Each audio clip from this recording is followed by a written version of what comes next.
భారత్ అలాగే south Africa జట్ల మధ్య జరిగిన రెండవ టెస్ట్ మ్యాచ్ కనుక చూసుకున్నట్టయితే 2 రోజుల్లోనే ముగిసింది. టీమిండియా 7 వికెట్ల తేడాతో ఘన విజయం సాధించింది. ఇక ఈ విజయంతో 2 టెస్టుల సిరీస్‌ను 1-1తో సమం చేసుకుంది భారత జట్టు. ఈ విజయానంతరం మాట్లాడిన రోహిత్ శర్మ చాలా అంటే చాలా షాకింగ్ కామెంట్స్ చేశాడు. అయితే బౌలర్లపై ప్రశంసల జల్లు కురిపించిన రోహిత్ శర్మ, జస్ప్రీత్ బుమ్రా, మహమ్మద్ సిరాజ్‌ల అసాధారణ ప్రదర్శనతోనే విజయం సాధించామన్నాడు. అయితే దీనిలో ముఖేష్ ప్రసిద్ధులు కూడా కీలక పాత్ర పోషించారని చెప్పాడు. ఈ విజయం గొప్ప అనుభూతినిచ్చింది. సెంచురియన్ టెస్ట్ ఓటమి అనంతరం తప్పిదాల నుంచి మేము పాఠాలు నేర్చుకున్నాం. ఈ మ్యాచ్లో మేము సమిష్టిగా ప్రదర్శన కనబరిచాం. కానీ ఈ మొదటి ఇన్నింగ్స్లో మేము 11 బంతుల్లోని 6 కీలకమైన వికెట్లు కోల్పోవడం నాకు చాలా బాధగా అనిపించింది.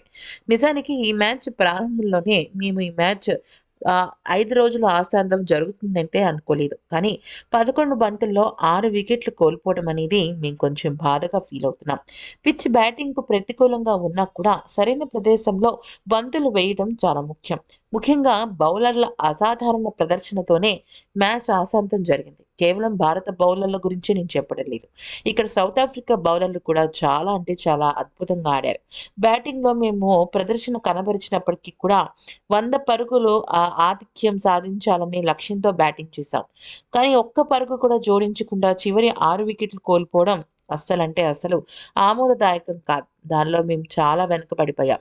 ఒక రకంగా మేము ఈరోజు మ్యాచ్ గెలిచినప్పటికీ ఆ విషయంలో మాత్రం చాలా అంటే చాలా బాధగా, ఒక రకంగా అవమానకరంగా ఉంది. అయితే ఈ మ్యాచ్ త్వరగా ముగుస్తుందని మేము ముందుగానే గ్రహించాం కానీ, ప్రతి పరుగు ఇక్కడ కీలకంగా మారిపోతుంది అన్న విషయం నాకు అర్థమైపోయింది. దాంతోనే తొలి ఇన్నింగ్స్ అత్యధికంగా మేము ఎంతో కొంత లాగాలని ప్రయత్నించాం. అందుకు తగ్గట్టు బ్యాటింగ్ చేశాం. మహమ్మద్ సిరాజ్ అసాధారణ ప్రదర్శన కనబరిచాడు. అత్యంత అరుదుగా ఇలాంటి ప్రదర్శనలు చూస్తాం. ఈ గెలుపు క్రెడిట్ మాత్రం బుమ్రా, సిరాజ్, ముఖేష్ ప్రసిద్ధులదనే చెప్పాలి. ఇక ఓవర్సీస్‌లో గుడ్ క్రికెట్ ఆడుతూ తల ఎత్తుకునే ప్రదర్శన మేమెప్పుడూ చేస్తూనే ఉన్నాం. కానీ ఈ సిరీస్ గెలవాలని అనుకున్నాం కానీ కుదరలేకపోయింది. సౌత్ ఆఫ్రికా అసాధారణమైన జట్టు. ఎప్పుడూ గట్టి పోటీ ఇస్తూ ఉంటుంది. ఈ పిచ్‌కు మేము బౌలింగ్ చాలా చేయాలనుకున్నాం. చాలా బాగా కాదు, అద్భుతంగా చేశాం. 4, 5 ఏళ్లుగా మేము విదేశాలలో ఇటువంటి ప్రదర్శనలే కనబరుస్తూ వచ్చాం. ఇక సౌత్ ఆఫ్రికా మంచి క్రికెట్ జట్టు. అలాంటి జట్టుపై ఇలాంటి విజయాన్ని అందుకోవడం గర్వంగా ఉంది. డీన్ ఎల్గర్ సౌత్ ఆఫ్రికాకు కీలకమైన ఆటగాడు. సౌత్ ఆఫ్రికాకు అతను చేసిన సేవ చూస్తేనే అర్థమవుతోంది. కొందరికి మాత్రమే ఇలాంటి ఘనత దక్కుతుంది. అతన్ని త్వరగా ఔట్ చేయడం పైనే మేము ఫోకస్ పెట్టాం. ఇలాంటి కెరియర్ కలిగిన ఆటగాడిని ఎవరైనా అభినందించాల్సిందే.